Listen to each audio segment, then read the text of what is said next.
ఇక మనం అసలు విషయానికి వస్తే తెలుగు తమిళ భాషల్లో ఎన్నో సినిమాలతో అలరిస్తున్న Keerthy Suresh and baby John తో బాలీవుడ్ ఎంట్రీ ఇచ్చిన విషయం మనందరికీ తెలిసిందే.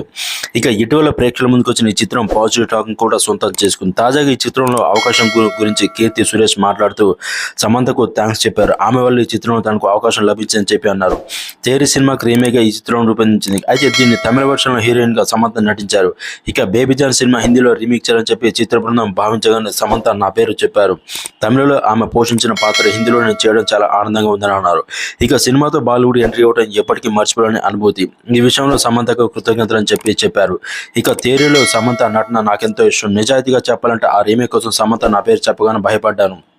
కానీ ఆమె ఎంతో మద్దతుగా ఇచ్చారు. చిత్ర బృందం నా పేరు వెల్లడించగానే చాలా సంతోషపడ్డానని చెప్పి అన్నారు. ఇక తన ఇన్స్టా స్టోరీలో పెట్టారు. నా సందేశంలో నమ్మకాన్ని పెంచింది, ఉత్సాహాన్ని. దీనిలో షూటింగ్లో పాల్గొన్న ఆమె ఇచ్చిన ధైర్యంతో చిత్రీకరణ పూర్తి చేసి ఆమె స్ఫూర్తితోనే ముందుకు సాగుతున్నాను